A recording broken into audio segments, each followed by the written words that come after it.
Hello everybody, how you doing? My name is Dr. Sami Baya. Please welcome back to my YouTube channel. Today's video lesson is all about how people want the media to cover politics. Well, the structure of the media environment has changed in recent years. And that means the relationship between politics and journalism has also changed. The growth of platforms like social media and video sites means that politicians can now communicate with the public more directly. This allows politicians to largely sidestep media scrutiny. That is the price they used to have to pay to get their message across. This arguably shifts the balance of power, and it gives politicians the confidence to bend the rules that used to govern their relationship with the media. So when I say this, imagine this scenario. Political parties or cases where political parties have used social media to spread re-edited versions of video interviews that make their candidate look much better or their opponents to look worse.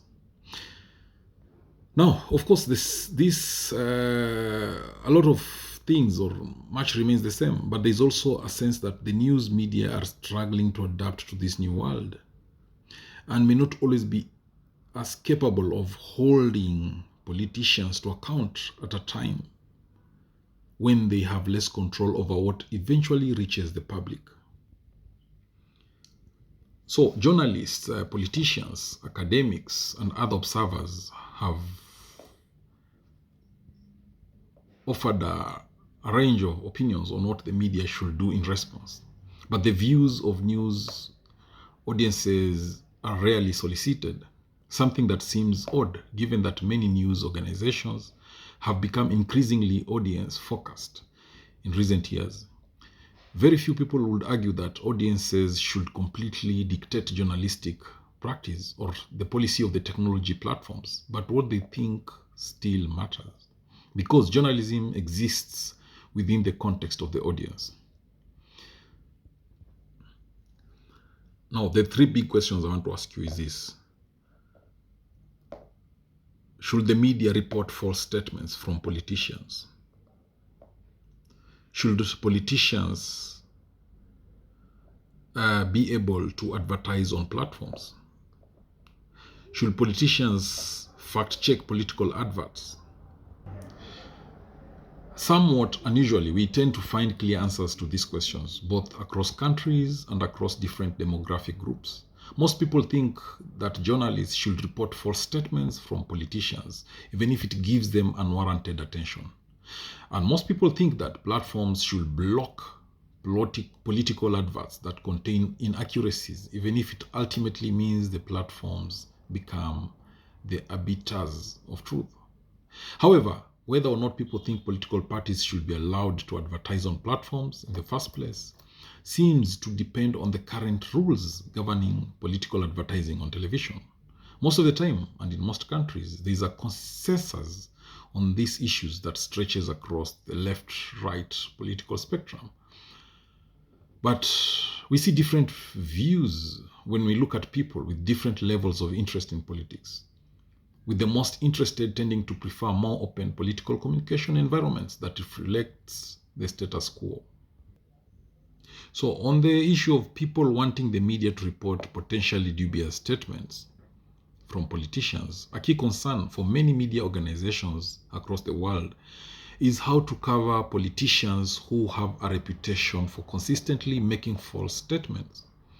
Some worry that repeating false statements, even if they are fact-checked and clearly labeled as such, still gives politicians the attention they crave.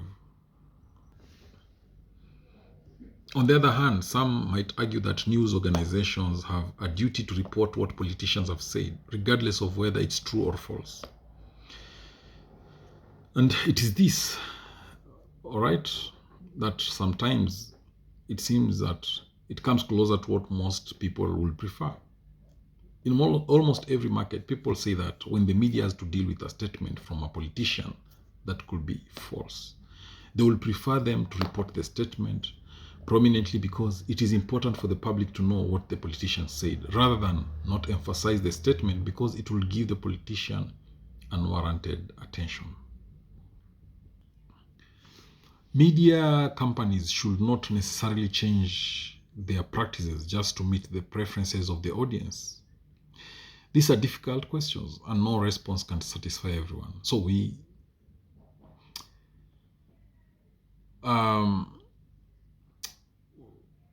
have potentially inaccurate claims about certain issues or certain topics or areas of concern, and that can have a direct human cost, and it may require a different approach. But if politicians and political parties use the media in a way, the way they use the media is fundamentally changing, then the media may have to make some changes too.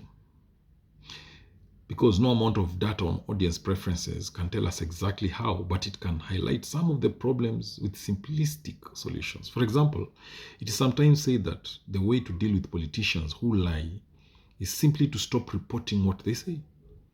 But no one likes to feel that things are being kept away from them. So, are those who say whatever is said really describing a media environment they themselves would like to inhabit, or just one they would prefer other people to live in? All in all, it's important to note that the communication of political information is an important process in the political system, and the mass media plays a central role in this activity. The mass media provides most of the electorate with a framework for understanding past, present, and future events. There is extensive debate about both the extent and the character of the impact of the mass media on politics. Some theorists believe that the mass media, for instance, in certain countries, facilitate democracy by allowing a wide variety of views to be expressed. Some believe that the media are anti-democratic because of their power to manipulate the way people think about politics at home and abroad. Others are more concerned with discovering the meaning of media content through analyzing interaction between media messages and the culture of specific audiences. Many critics have accused the mass media of trivializing politics because different television channels and newspapers find that they are competing for a limited number of viewers and readers. There is the tendency to make the news more attractive by treating it as entertainment rather than as a serious business. So, and the media is part of democracy. There is this view that the media is part of democracy since they are themselves a free institution. The media assists the working of a democratic system through facilitating free speech and unrestricted public debate. For instance, in Britain, there is no state control of either the press or broadcasting, although the latter is regulated so that it always serves the interests of the community as a whole. This results in a great variety of political opinions being given an airing, and many of them are hostile to the government of the day. Broadcasting is bound by law to be impartial.